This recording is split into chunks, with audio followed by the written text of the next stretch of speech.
So, let's talk about the Middle East. It's a place that's kind of caught between two massive, powerful forces. On one side, you have this incredibly deep, ancient history pulling it one way. And on the other, you've got this equally strong pull towards a hypermodern, tech-heavy future.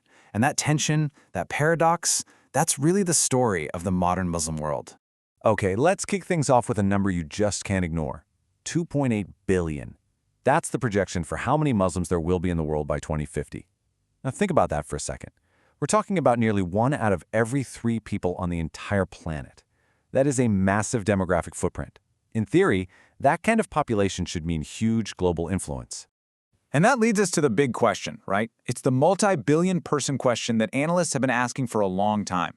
With all of those people and all those resources, why does there still seem to be a gap when it comes to global scientific and political leadership? Well, it's a really complex puzzle. And to even start putting the pieces together, we have to look back at a very long and complicated history. To really get what's happening today, we've got to rewind the clock, because so much of the modern political mindset in the region is built on this really powerful story, a story of grievance, of a lost golden age, and this deep, powerful desire for a sense of unity that's always felt like it's just out of reach.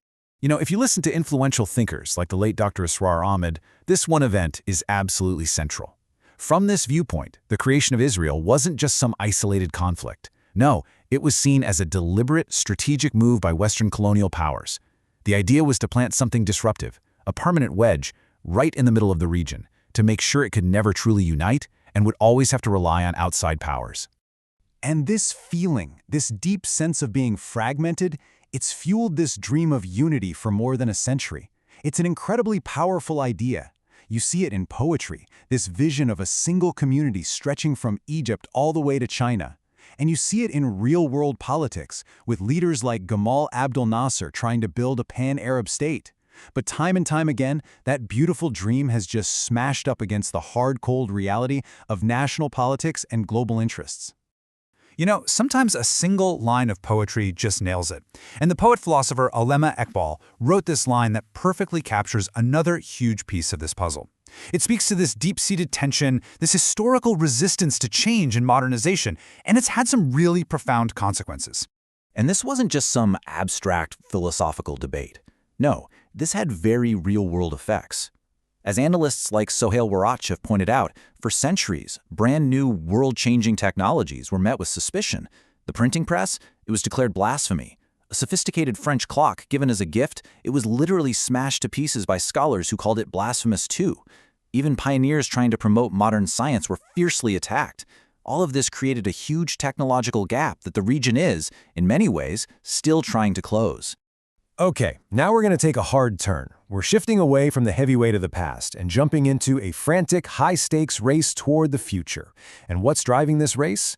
It's one single, unavoidable fact. The oil money isn't going to last forever, and the rest of the world is already moving on to new forms of energy. So for decades, the basic deal in many of these countries was something called a rentier state. Think of it like this. The government is like a landlord, and its property is oil.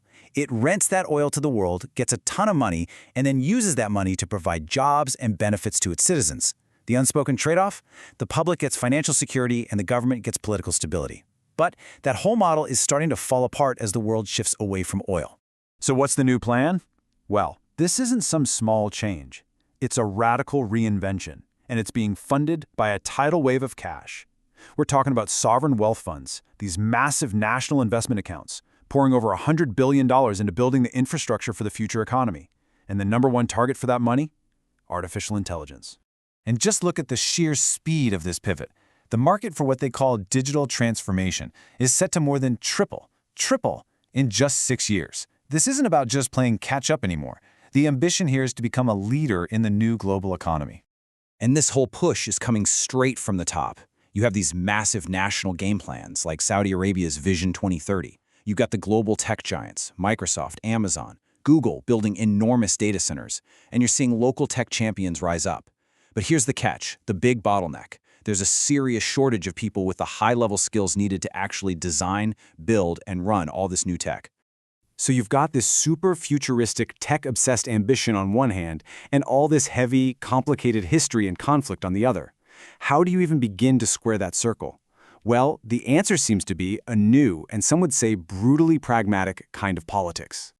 And it all comes down to one word: realpolitik. It's basically politics with the gloves off. It means your decisions aren't based on old friendships or ideology or what's morally right.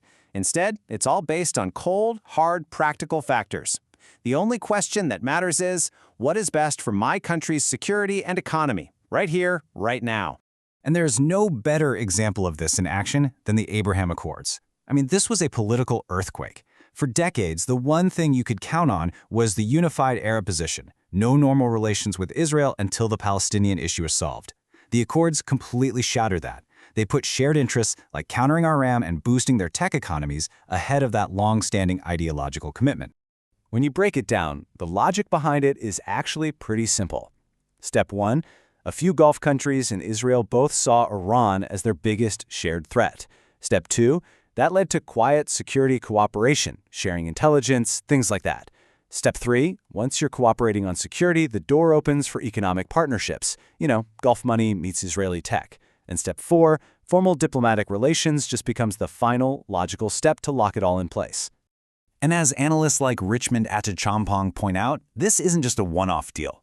It's really the most visible sign of a much bigger shift happening across the entire region, where that cold pragmatism is taking over from historical loyalties as the main thing driving foreign policy.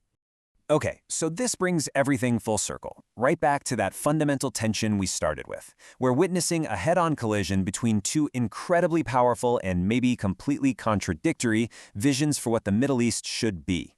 It's like you have these two tectonic plates grinding against each other. On one plate, you have the immense gravity of the past, all the historical grievances, the ideological bonds, the powerful dreams of a single unified community.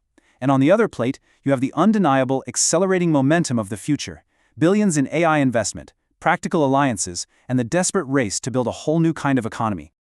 So here's the question you should be left with, the core issue that hasn't been solved. Can these two things actually exist at the same time? Can you really build a future of smart cities and artificial intelligence on a foundation that's still riddled with unresolved historical conflicts and divisions? Or, eventually, does one of these powerful forces have to win out over the other? And it's pretty amazing. But we end right back with that same verse from Allama Iqbal, only this time with the second line included.